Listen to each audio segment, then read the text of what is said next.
Opine and Dine. This is a 14-week free virtual panel series brought to you by the Maryland Human Trafficking Task Force's Public Awareness Subcommittee.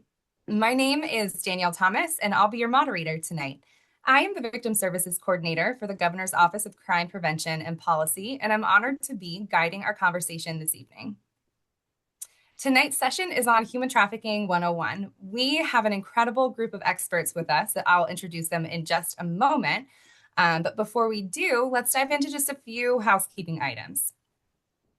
This session is being recorded for the first 55 or so minutes so that it can be shared with those who are unable to attend with us live. If you prefer not to appear in the recording, please keep your camera off and avoid unmuting during the recorded portion. The recording will end before the audience Q&A. That way you're able to ask questions freely during the final portion of the session without being recorded. Please keep your microphone muted unless you're speaking. The chat is open throughout the session. Feel free to introduce yourself, share resources, and submit questions for our panelists. Our chat monitor, Mac Bowles, will be collecting questions and surfacing them during the audience Q&A portion beginning around 6:55. If at any point you experience technical difficulties, try leaving and rejoining the meeting or send a message in the chat and we'll do our very best to assist. If at any point during tonight's conversation something feels difficult, please know that support is available. The National Human Trafficking Hotline number is 1-888-3737-888, and the crisis text line is 233-733. We'll also put some additional resources in the chat as well. We encourage engagement throughout this panel, so feel free to use the chat and share thoughts, resources, respond to discussion prompts. We simply ask that all comments remain respectful, on topic, and considerate of the diverse experiences and perspectives of everyone participating.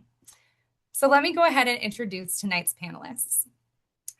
Liz Kimball is the Survivors Initiative Manager at Turnaround. With over a decade of dedicated experience serving survivors, Liz is a proud survivor leader who brings both lived experience and professional expertise to her work. She is deeply committed to walking alongside survivors as they move towards healing, stability, and empowerment. Liz's background spans program development and facilitation, legislative advocacy, re-entry support, addiction recovery specialization, comprehensive training, case management, media interviews, public speaking, and compassionate mentoring.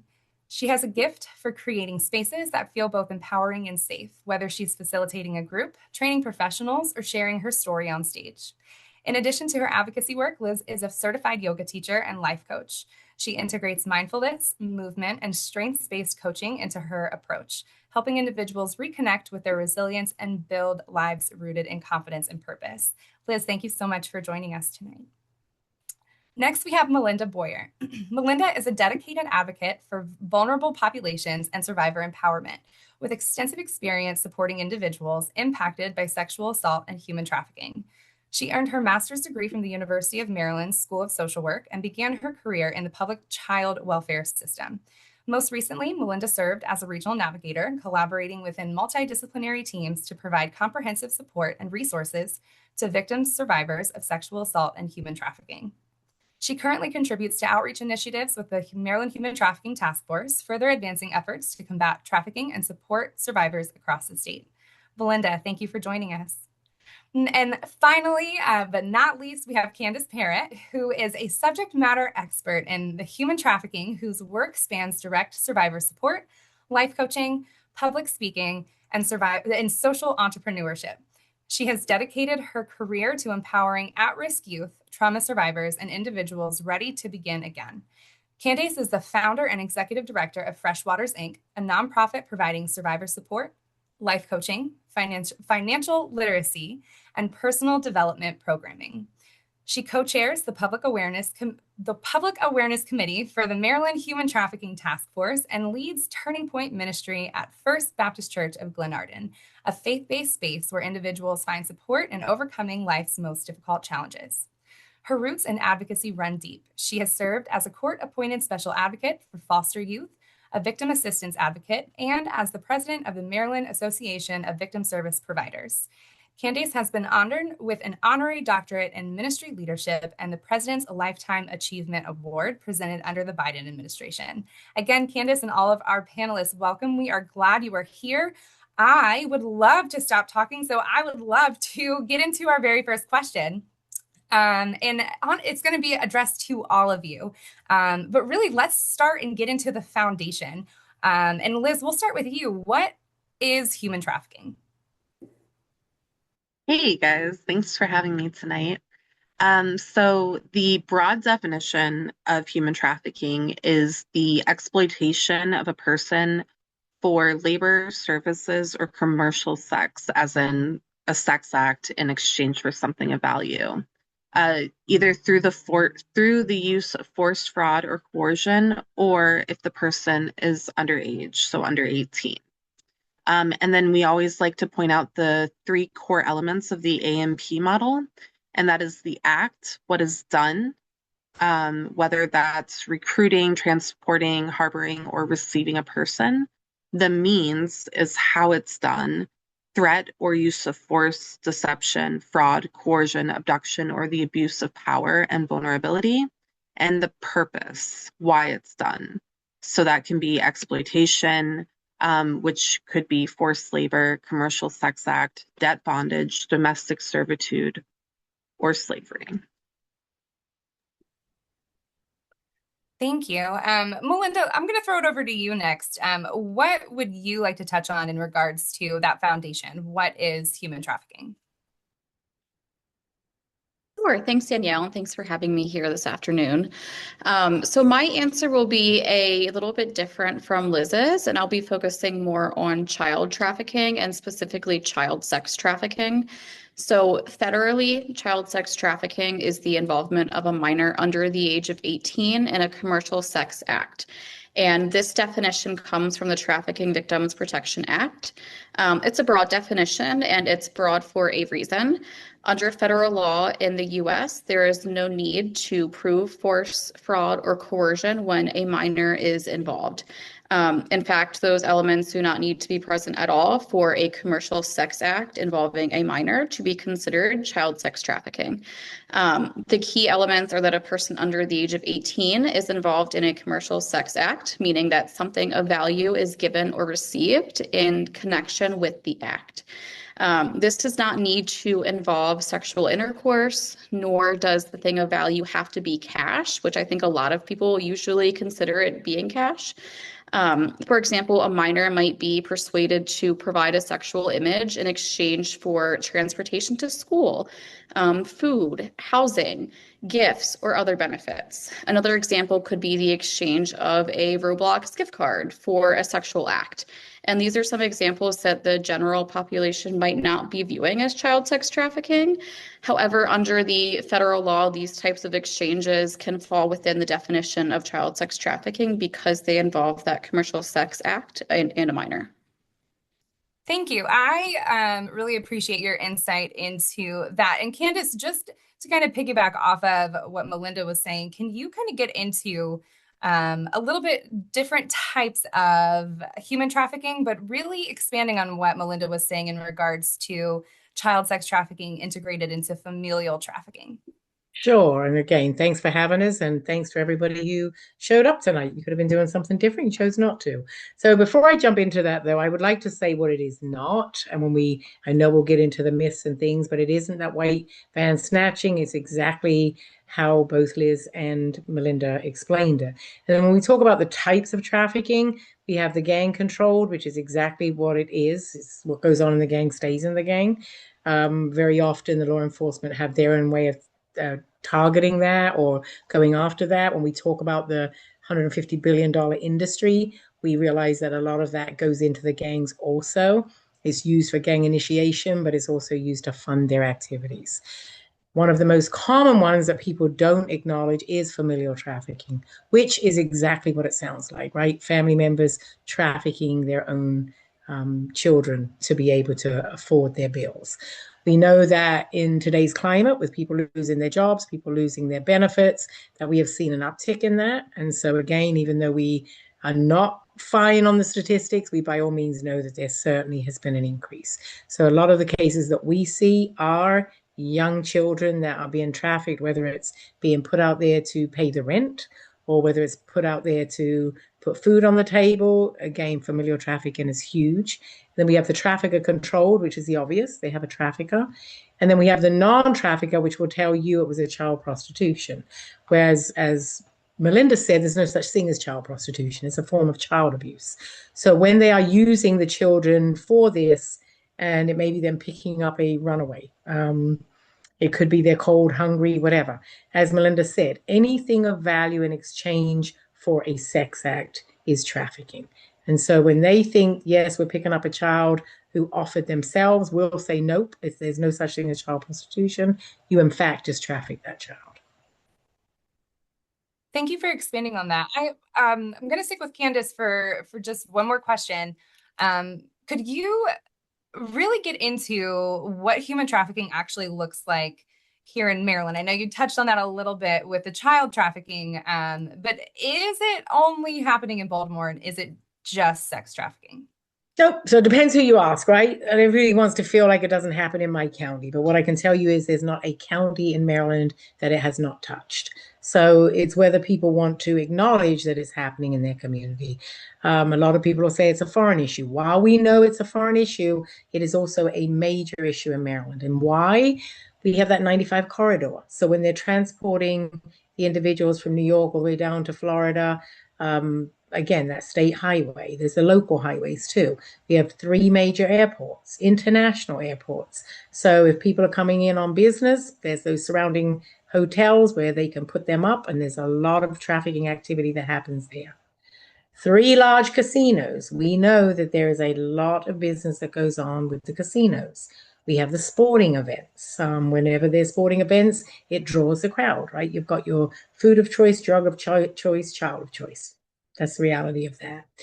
And then we have where people get it confused with the socioeconomic. Absolutely not. It happens everywhere. So for those little rich areas where people live in their $2 and $3 million homes, it happens there too, whether it's domestic servitude or whether it's just child sex trafficking. Clearly, whether you own an island or whether you live in the hood, it happens everywhere, and it is throughout Maryland. So there's a lot of laws that we need to see changed.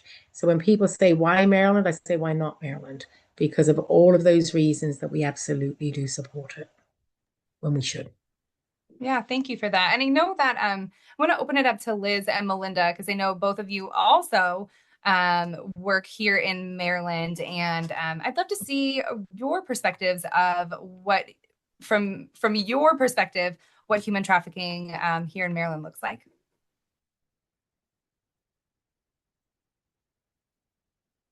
Yeah, I would love to talk more about that. So, trafficking in Maryland is so split in that there is a high prevalence of labor trafficking, especially amongst like service industries and in-home services, so nannying and housekeeping and things like that.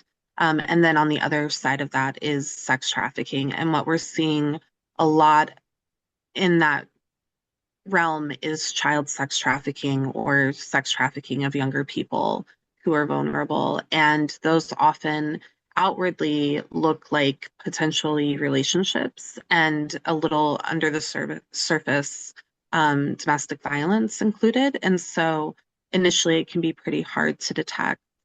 And then it's happening literally everywhere in Maryland. It's happening in the lower Eastern Shore. It's happening up in the Panhandle. It doesn't require anything except for the ability to communicate and to send things.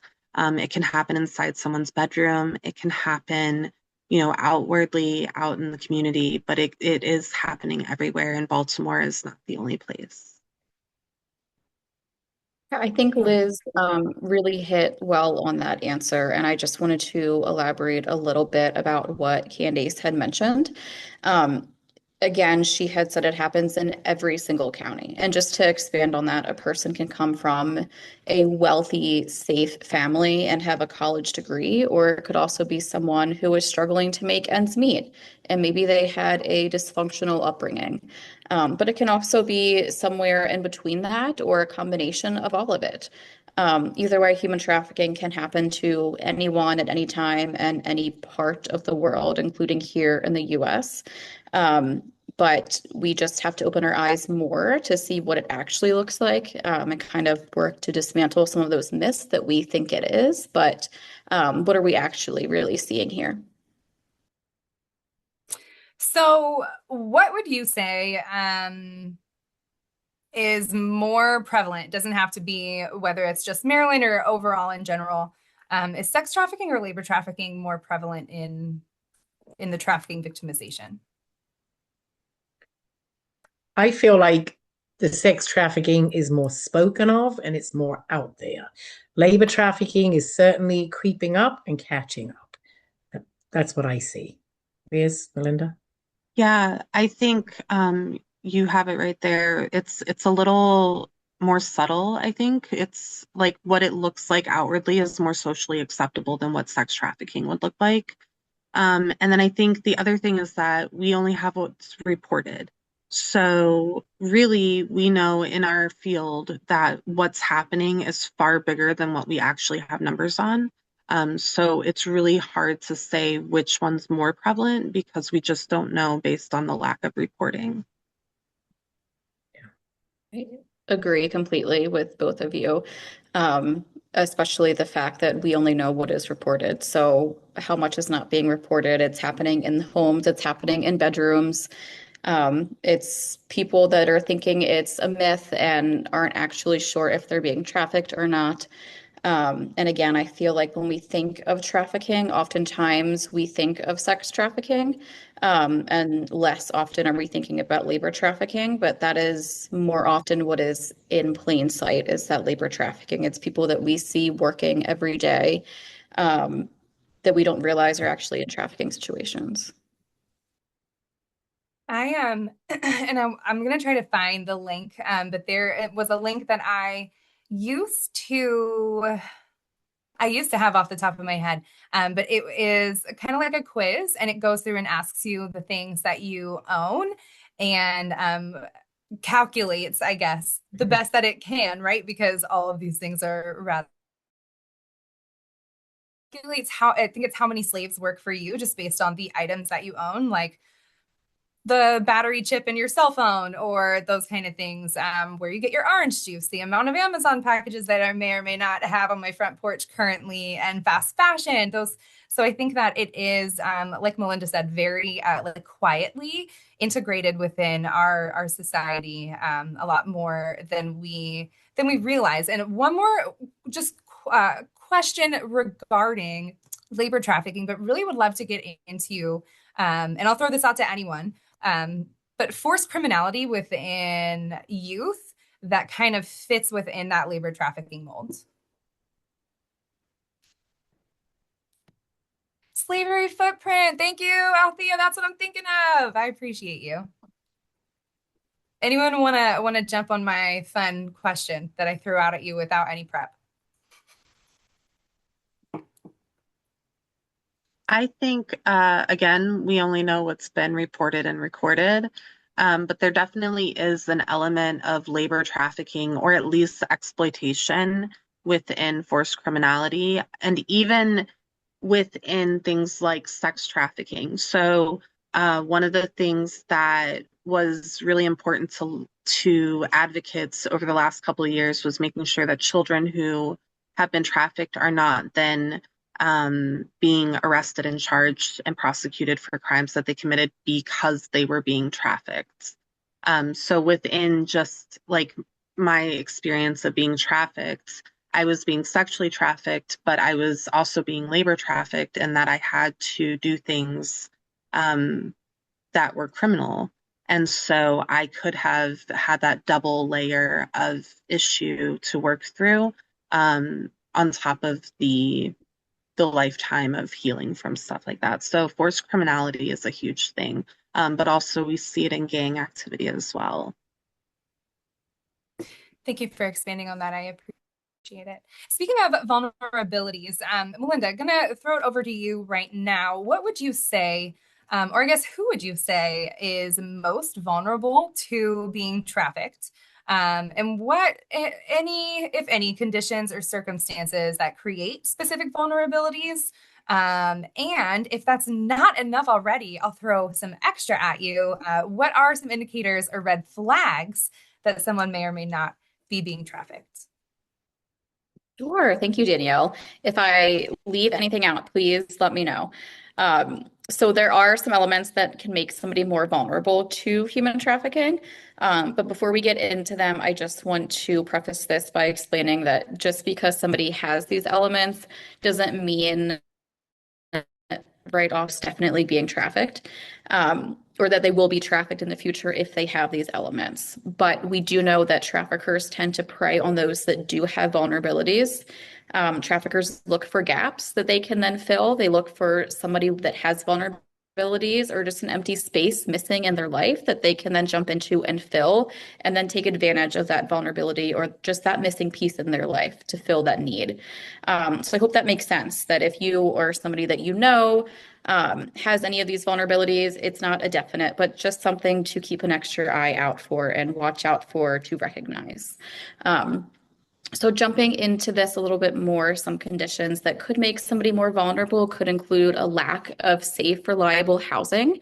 Maybe somebody is couch surfing. They don't have a place they live every night. Maybe they're staying with family, friends, really anyone that will take them in. If someone is having a drug or alcohol addiction, which is a need that maybe they're having to be met with daily, or a caregiver that has an addiction. If somebody is not here in the youth legally, that is also a vulnerability.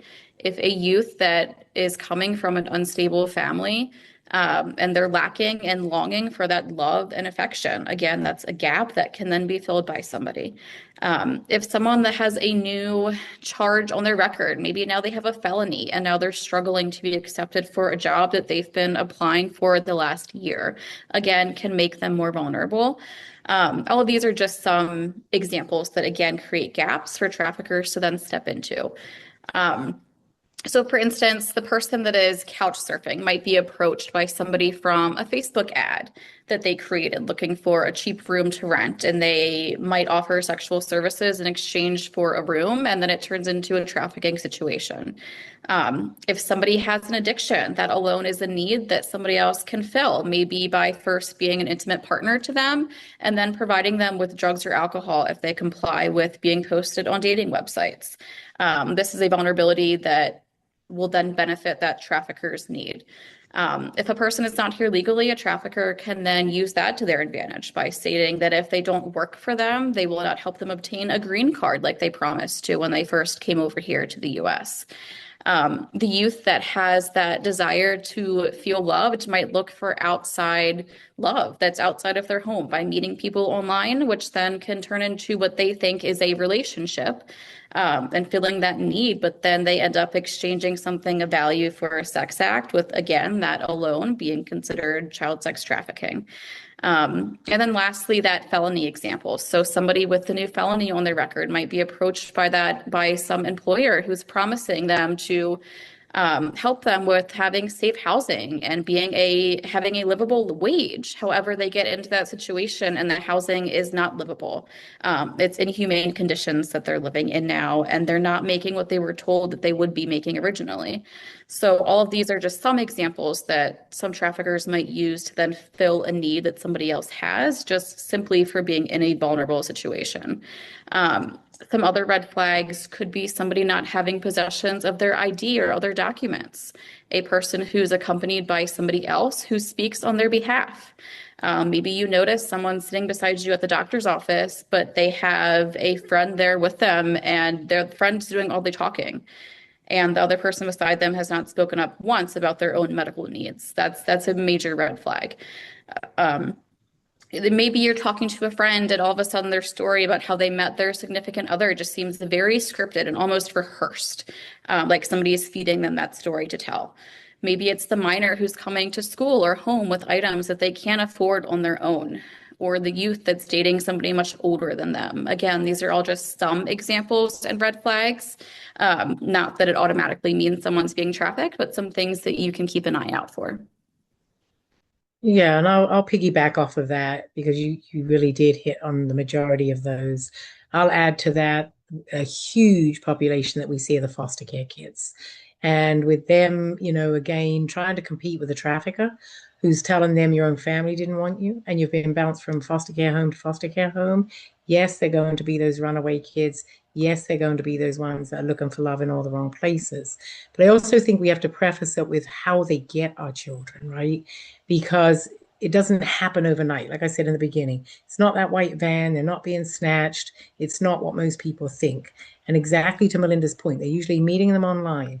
And by the time they've invested 3 to 6 months in that grooming process and that recruiting process, they're done. And so by then, they don't even realize they're in a trafficking situation. And by the time they get turned out, it's like, wow, this is what it looks like. But we do see it a lot with the foster kids, the runaways, the homeless.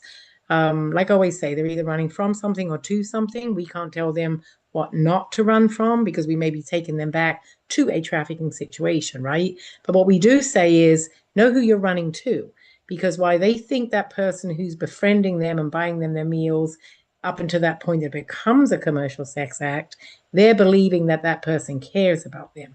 So the key word that I think we all agree on is the vulnerable, that vulnerable population, whether they're, like I said, living with the rich and wealthy or just simply out there couch surfing. That vulnerability is what the trafficker gets them with every time. So the red flags, as Melinda just said, there's several there. But I always tell people if you could think about the most vulnerable child you know, speak to them now. Don't wait until they're caught up in this situation because the vulnerable is really key.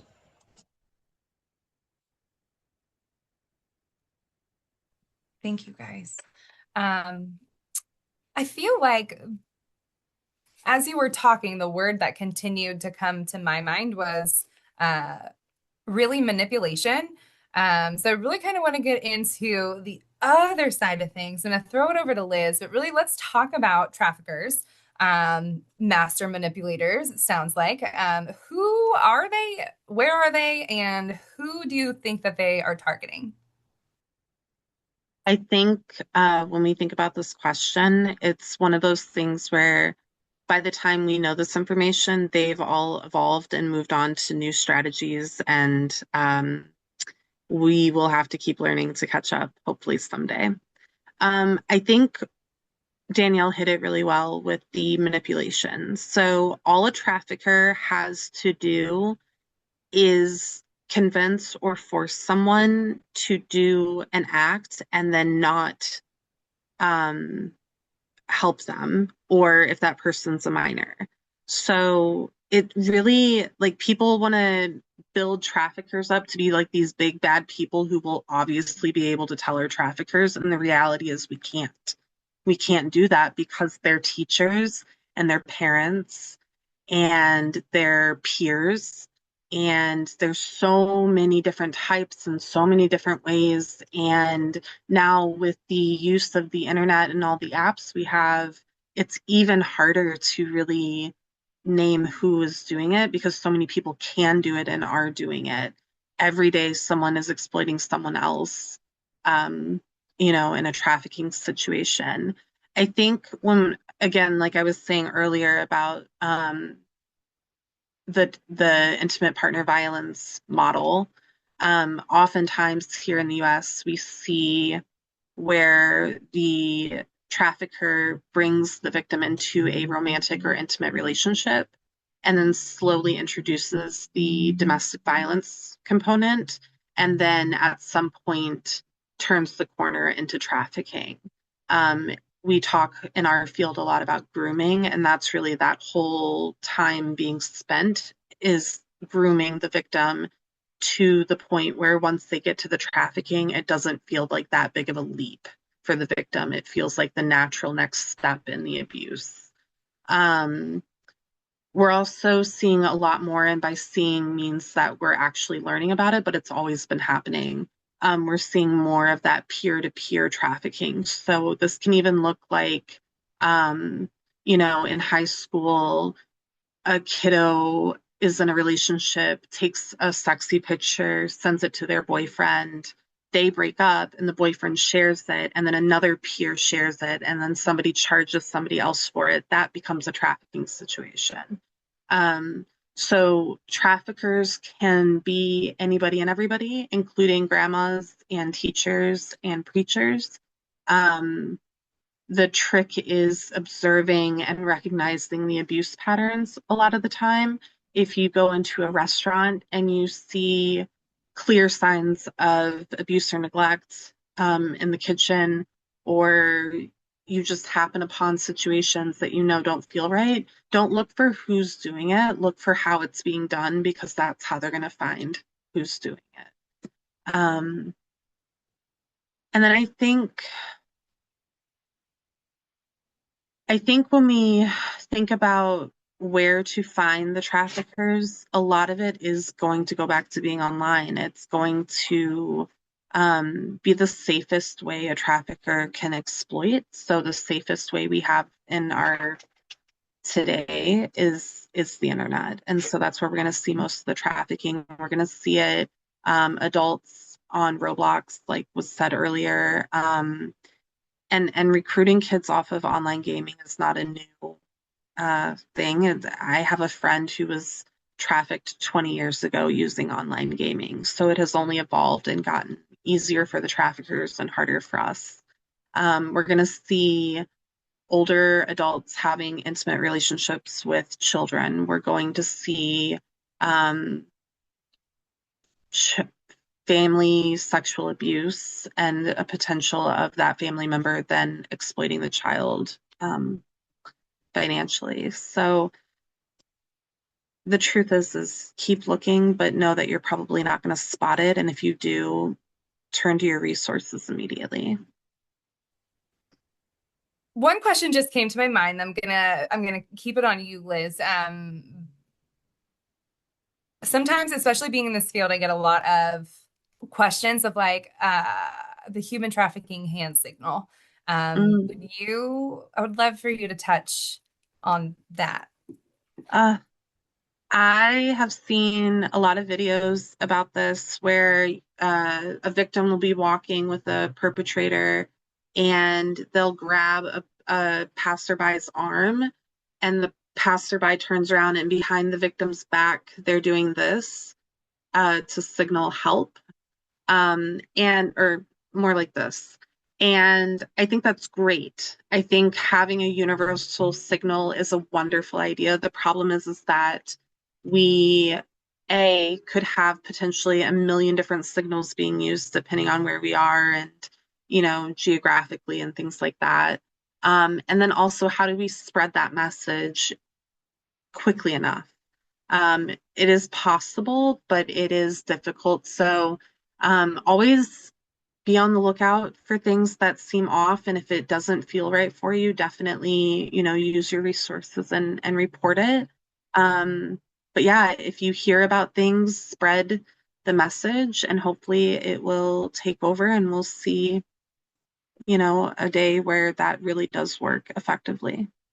Yeah, thank you for that. I think in transitioning to my next question with Melinda, I think that all of that continues and really relies on the foundation that we all understand what trafficking is.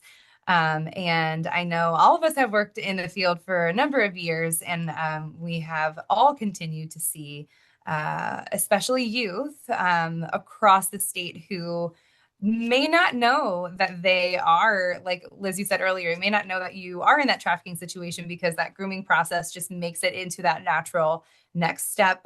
Shameless plug, next week's webinar is on grooming. So if you do want some additional information on grooming, feel free to sign up for next week. We'll put some additional information in the chat and email you as well. But Melinda, would you be able to go into a little bit more detail on how minors are really showing up, minors, youth? I feel like when I say minors, it already makes me sound old. I'm totally 25. So, but how are minors really showing up on dating apps and websites these different platforms. The platforms are changing continuously.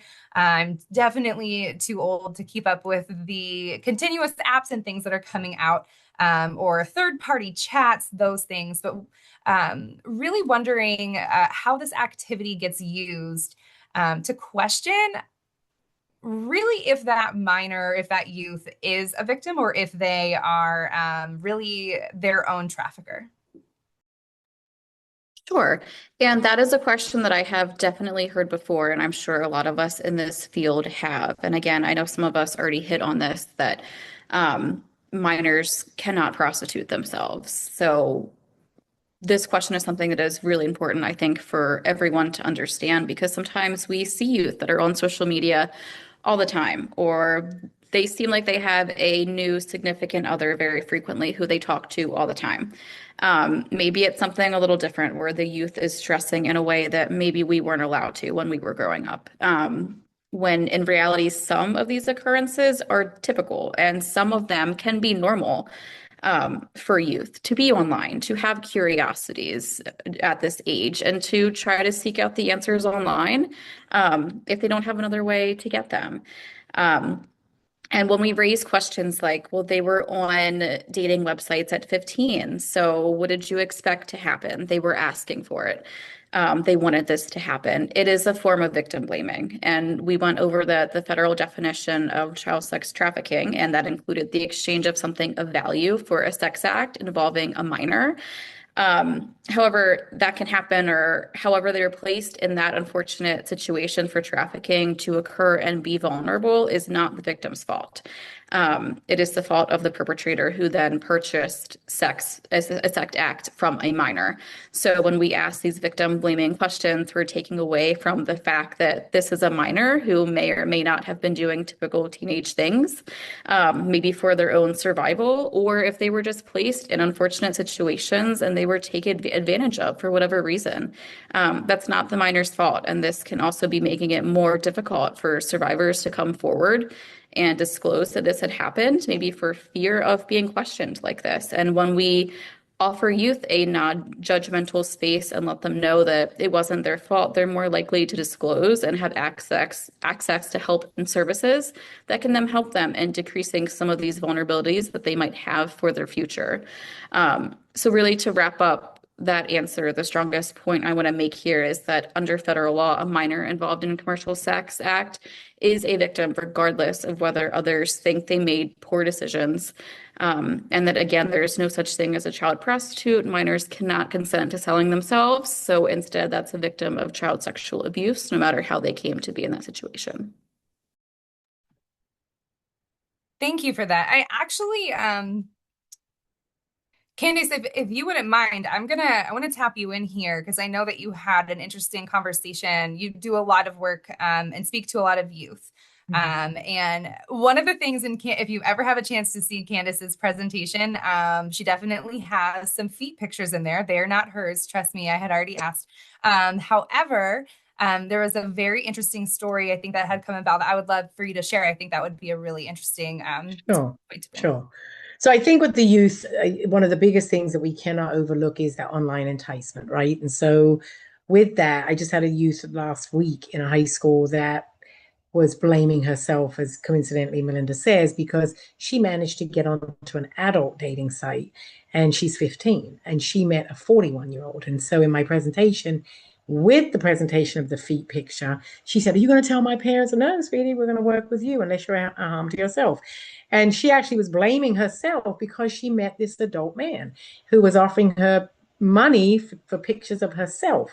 So the picture that Danielle is talking about is a picture of feet. And I asked, how many of you in this room would take $500 for a picture of your feet? And it was a true story where father came because his daughter had been offered $500 to take a picture of her feet so that the adult male could post it on OnlyFans. And the father wanted to know, because his daughter was 16, was it illegal? So the number of people, when I asked him in any audience, and I do different audiences from real estate agents to law enforcement to whomever, and the SROs, even the security resource officers in the schools were like, "Yeah, it's illegal, it's illegal." I said, "Well, no, it's not illegal." And it absolutely is not. But the point one of the detectives made was it should be, because that's enticement, right? So even though it's not online enticement, as people see it, generally it is online enticement, because like I tell the kids in the high school, what is the problem with that? The problem is it starts with the feet and it grows to something more risque. And so when we talk about how they engage our youth, $500 is a lot of money to an adult. So when I do this in an audience and I say, how many of you truthfully would take $500 for a picture of feet? Almost every hand in that room goes up. And so when we're speaking at the colleges, you imagine a college student who's got huge college debt, right? So somebody offers them $500, a picture of your feet, and take it a little bit higher is $1,000, and then it's $1,500. That's a quick way and a sure way for them to pay off their college debt. They'll never see the rest of that money, but that is absolutely how easily our youth are brought in. And even when I asked the young girl, I said, tell me truthfully, did you send him any pictures? And she said, no. And I said, did he send you any money? She said, no. She said, I didn't take it. And I said, but did you not take it because you didn't want to and you knew better? Or did you not take it because your parents would find out? She looked at me and honestly said, because my parents would find out. And so, like I told her, he's gone on to the next person, right? So that was a whole different conversation. But the kids, when they see that money and they see those innocent pictures, it's a gateway for trafficking. And so remember what I said, 3 to 6 months of absolutely enticing them while they're over there looking for that white van to snatch them, that very person is in their face offering them money, clothing, let's not forget the boys, right? Because that's a whole nother situation. But even with our males, like I say, if those males want this $500 pair of tennis shoes, they're giving them their $500, but they're never, ever going to walk away scot-free. So they're going to earn that money back on the first night that they get turned out. So yes, the youth are very, very vulnerable. I appreciate you sharing that. Thank you. Okay. We've talked about a lot. We've gone across a lot of different types of trafficking, different ways trafficking happens, vulnerabilities, traffickers. Liz, I'm going to ask you, because clearly it seems like, and we all know that it's true, trafficking happens everywhere. And there's probably people who are listening to this right now who might know someone who is at risk or might currently be on the way of being exploited. If someone in this audience does suspect that trafficking is happening right now, whether it's them in their neighborhood, their school, their family, whatever, what could they do? Yeah, thanks for the good question. So I'm sure that in the comments that I have not been looking at, Mac has been sharing resources.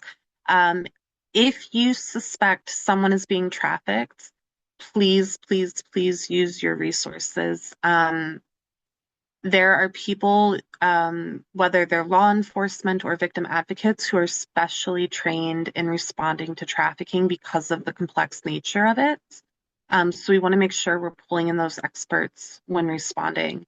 And one story I like to share about that is that I was at the airport with my best friend. We were on a work trip and we saw a young girl with a group of slightly older men, and they all had nice luggage, but this girl only had a grocery bag full of clothes.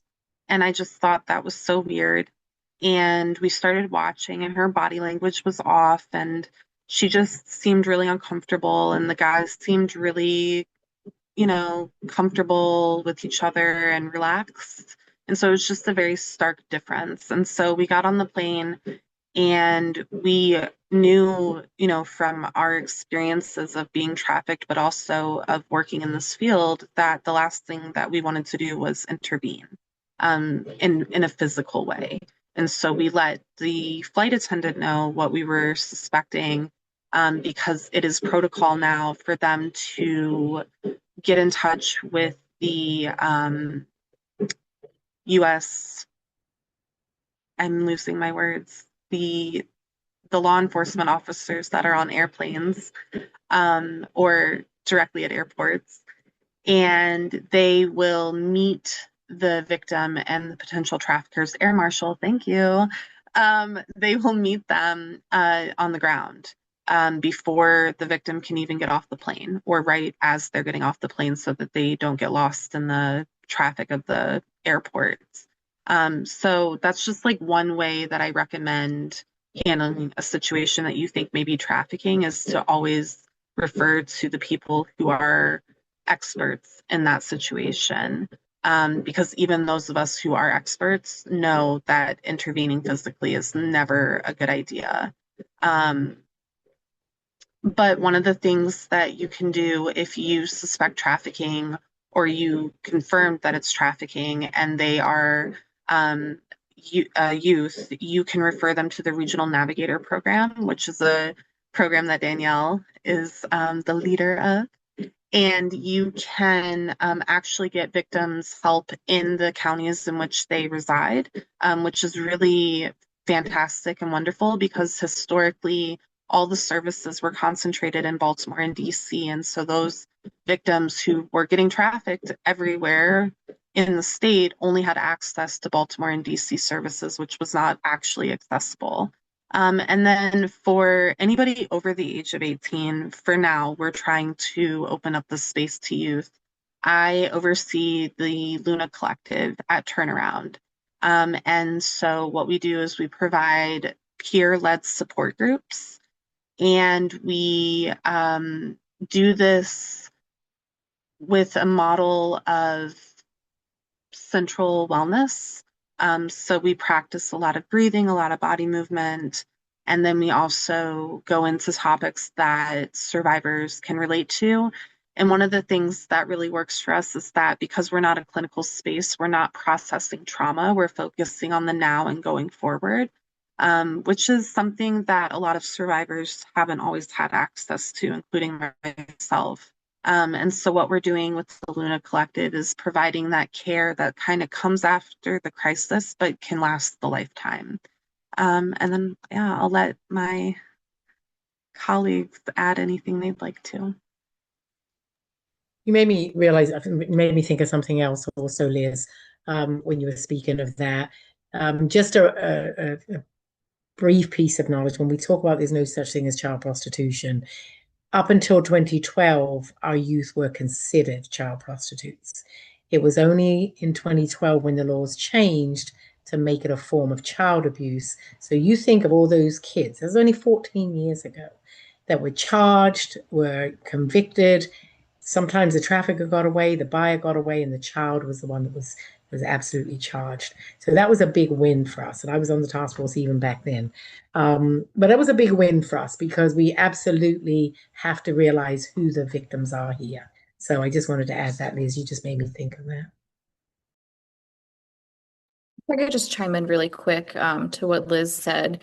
I think it is important that we kind of shift from that model of, if you see something, to say something to the victim and the perpetrator, because we know that that can get the victim in danger and yourself in danger. But really, if you see something, to report something, so that the professionals can then jump in and handle that in a manner that is not putting yourself in any danger. And even if your ultimate is to call the local police, you can also ask them if they have a human trafficking division, because sometimes, the local law enforcement aren't always trained for that. And there's some that are super, like I know Tracy's on here and knew her stuff and knows her stuff, but that doesn't mean everybody is. So it doesn't hurt for you to say, do you have a human trafficking division? And then you don't feel like you're getting blown off. So just briefly. And yeah, just, shameless plug, just because Maryland is doing some really awesome things within the anti-trafficking space. Not just the Safe Harbor, the passage of Safe Harbor, our regional navigator program that was passed in 2019. Like Liz was saying, establishes a navigator in every county across the state of Maryland. We have 14 of them. That provide long-term case management and advocacy to any youth or young adult who is suspected or confirmed of trafficking. See how I feel like I can say that in my sleep these days. But also the efforts within Maryland don't just stop there. They have continued to expand by, one, expanding that regional navigator program, not just for sex trafficking, but to be expanded to labor trafficking. And then also, like Candace said, put into statute that child labor trafficking is now also a form of child abuse that has to be mandated and reported to. There have been some really awesome legislative pushes on the Maryland Department of Transportation side. I know that are some really, really awesome partners in this space with us on the task force. And really what Liz, it ties right into what Liz was saying with the airport, right? Like they are, MDOT is training everyone and doing a lot of flyers and awareness and pieces like that. There was a bill that was just passed this past legislative session that requires human trafficking education to Lyft or ride share drivers, Lyft and Uber drivers. So there's a lot of really good things that are happening in Maryland that are continuing to really expand this anti-trafficking space. So with that, and I didn't even do this on purpose, but Candice, I'm going to throw it over to you and really tell me more about why prevention matters. And if somebody is on this call right now that wants to get involved in some of those things that we all just talked about, how might they be able to join those efforts? Great point, Danielle. So on here is the majority of our public awareness outreach. And I am huge on that because if we can get the prevention, and you keep in mind the way I look at it is without the supply, without the demand, there is no supply, right? So if we eliminate that demand where people are just ordering what they want, I say it's like they're ordering a pizza, they're ordering the child of choice, youth of choice, male of choice. And so prevention, like getting into the schools, it's always amazing to me how so many people still do not believe that it happens. And they're still, it just blows my mind, whether I'm in a church, whether I'm in a school, and they're like, oh, we didn't know that happened. So I always challenge people to Google their zip code and their areas of work, worship, where their kids go to school, and human trafficking, and see what comes up. And you'll be very unpleasantly surprised. And I say that because if we want to work on the prevention side, that means inviting us in the schools, inviting us in the community, inviting us in the church, and doing exactly what we're doing now. I mean, we did not have to do this whole series, but that's the prevention side, right? We literally, I feel like every day this past week, we've had something going on where we've done some type of, whether it's the National Bar Association or, a church group, there's always something that we're out there putting the word out, because you even have people that come forward in the middle of those presentations and they go, I did not realize what happened to me as a child, right? So sometimes, which is why we all start off with that trigger warning, sometimes people recognize it after the fact and we can help them with the healing, but also some people know the red flags, so they know what to go back and tell their children. Like we tell people, don't punish your child and take the phone, because when that child goes missing, we can't track your child. And so they haven't thought about that. The punishment is they've got their face stuck in that phone, so we're going to take that phone. Please don't. Please find another method of punishment so that when your child is gone and you say, well, I've got the phone right here, well, that doesn't help us. So there's things that when we say prevention, there's so many things that we don't think about, like how you're monitoring your child. Even now we're looking at the smaller kids, right? Roblox, Discord. And you hear the grandmother say, what's wrong with Roblox? My grandchildren look, yeah, well, pay attention. Because as much as we get the information out there, if we prevent but one, that's one more that we've saved. But again, if we're getting before the kids, if we're getting before the youth, and as I tease the teenagers, I say, oh, you know everything. We already know you're the smartest one in the family. But how many of you have siblings? And then their little hands go up. And I go, so help me help you protect your siblings. And then I've got their full attention, because then they're like, oh, no, they can't touch my brother or sister. So, if you're 20, you're old to a teenager. But if you get it to the way that you're preventing them to pay attention, we need more of that. We absolutely need more of that. Thank you for that.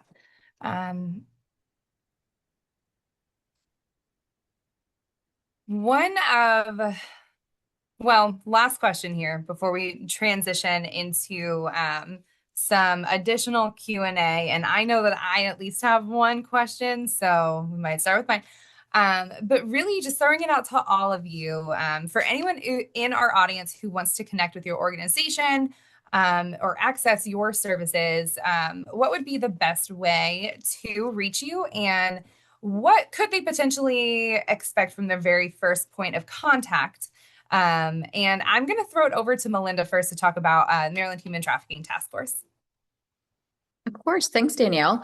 So anyone that's looking to connect with the Maryland Human Trafficking Task Force, and whether that's additional information, maybe you're interested in us coming out to give a presentation to your organization, or maybe you're interested in joining any of these subcommittees, which we have listed on the website, you can visit us at www.mdhumantrafficking.org. Or you can contact us or myself by sending an email to Maryland, and that's Maryland spelled out, HTTF@gmail.com, and then we will get back to you. And from that first point of contact, you can expect a compassionate response, whether that's providing some resources, whether that's additional information, or coming out for a trauma-informed presentation. Thank you. We will also make sure that we have all of the contact information available to you guys both in the chat and in a follow-up email as well. Melinda, I appreciate you making sure, because that's hard because the website and the email address, they don't match. So you gotta yeah, it's a tough one. You did a good job. So Liz, I'm gonna throw it over to you next. And just to repeat my question, anyone who wants to connect with you or your organization or access your services. Yeah, thank you. So one little fun thing about Turnaround is we've been around for 47 years, but a lot of people don't know about us. So I like to point out that we have social media. So we're on Instagram, Facebook, and TikTok, as well as X, although I don't think we're using it. I think we also have the website, which is turnaroundinc.org. Where you can also find information about the Luna Collective. However, if you would like to reach out to me directly, you can do that via email.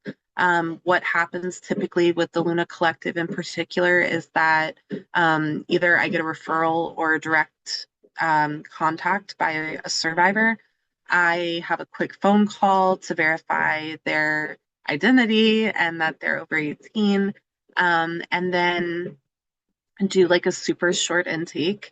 And then I send them an email invite to the Luna space. And from there, we just kind of acclimate into the space. It's hosted on Slack. So the virtual space is completely confidential. You can only get in with my email invite. So we don't have to worry about people getting in that shouldn't be there. And then if you have any other questions about turnaround services, I can always help direct you to the people who can help you best. Did you say 46 years? 47.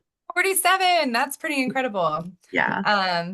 Very cool. Okay, Candace, you beat me to it. I was just on your website getting your stuff. You put it in the chat. I just put it in the chat. It was easier. Yeah. Thank you. But again, I mean, it's wonderful that you guys, would love to reach out to us, but we're also going to encourage you. If you have a resource, if you have a service, if you have something you would like to collaborate with us on, even if you have a special skill and you want to come and volunteer with us, we welcome you. So that's a two-way street, right? We love that you showed up tonight, but also, stick it out there, throw it out there like you'd like to come in and do cooking classes, or you're a major mechanic, or there's something you'd like to do. We're very creative as a public awareness group. And so for me, I do life coaching, but I also do a parenting and youth group. So trying to get the parents connected better to the youth, because they speak at them, not to them. So we do a much better job of, doing the prevention side of that, because it's not always the kids. Trust me, it's not always the kids. I'm a boy mom, and I know it's not always the kids. But we help you navigate some of those things too. We come out and we do the trainings, like Melinda said. Anything that you would like us to do, we're very, very creative. We put on a whole program if we need to, but we're here as a resource, so please tap into us. Thank you. If I can just chime in really quick before we wrap this up, I just wanted to also add a plug-in just to clarify more that the Maryland Human Trafficking Task Force should not be used for an immediate response or emergency, that can then be directed to local police or the National Human Trafficking Hotline. Thank you, Melinda. I appreciate that plug. I believe those are the end of my questions for you. So I think we're going to go ahead and transition over to audience Q&A. Thank you guys so much, each and every one of you, for being here for this panel discussion. I'm excited to get into a little bit more of some conversations. I